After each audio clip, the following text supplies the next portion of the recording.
नमस्कार, the UP खबर देख रहे हैं आप। मैं हूं आपके साथ आदर्श। उत्तर प्रदेश में विधानसभा चुनाव शुरू हो गए हैं। आज दूसरे चरण का मतदान हो रहा है।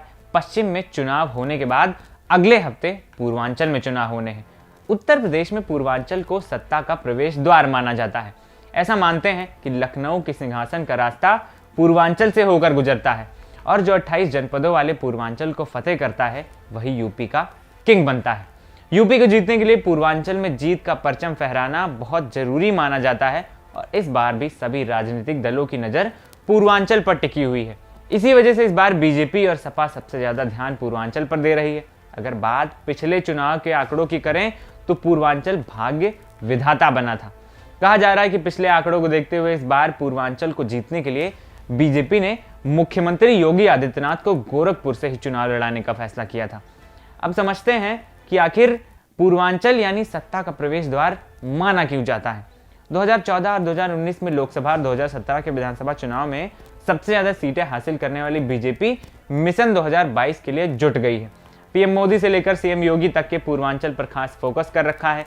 पूर्वांचल के कुछ जिलों में सपा का भी अच्छा खासा असर है और कुछ सीटों पर बीएसपी का भी वोट अच्छा है। पूर्वांचल ही यूपी की छोटी पार्टियों को भी प्रयोगशाला है और इसमें अपना दल, S Nishad party, Suheldev party, Bharatiya Samaj और जनवादी सोशलिस्ट पार्टी है। पूर्वांचल में विधानसभा की 156 सीटें हैं। अगर 2017 के विधानसभा चुनाव के नतीजों पर नजर डालें तो भाजपा ने 106 सीटों पर कब्जा किया था। वहीं सपा को 18, बसपा को 12, अपना दल को 8 और सुहेलदेव भारतीय समाज पार्टी को 4 सीटें मिली थी। वहीं कांग्रेस को भी 4 और निषाद पार्टी को 1 सीट पर जीत मिली थी, जबकि 3 निर्दलीय उम्मीदवारों ने यहां पर जीत दर्ज की थी। पूर्वांचल फतेह करने के लिए सपा ने दिसंबर और जनवरी की शुरुआत में विजय रथ निकाला था। पूर्वांचल के प्रमुख जिलों में निकाले गए विजय रथ में जनता की भारी भीड़ अखिलेश यादव के साथ नजर आई थी, जिसके बाद राजनीतिक पंडित ये कहने लगे थे कि अब अखिलेश सत्ता के नजदीक पहुंच चुके हैं। असल में पूर्वांचल में अखिलेश यादव की मजबूत पकड़ मानी जा रही है। वहीं जातीय समीकरण के लिहाज से पूर्वांचल की 100 सीटों पर ब्राह्मण मतदाताओं का प्रभावी भूमिका है। इसीलिए चुनाव में अखिलेश यादव ने खासा तौर पर पूर्वांचल से भाजपा को मात देने के लिए ब्राह्मण विरोधी और पिछड़ा विरोधी का दांव चला था। इस बार यही कहते हैं कि भाजपा और खास तौर से मुख्यमंत्री योगी आदित्यनाथ ब्राह्मण विरोधी हैं, ठाकुरवाद की राजनीति करने वाले हैं और पिछड़ा विरोधी भी हैं।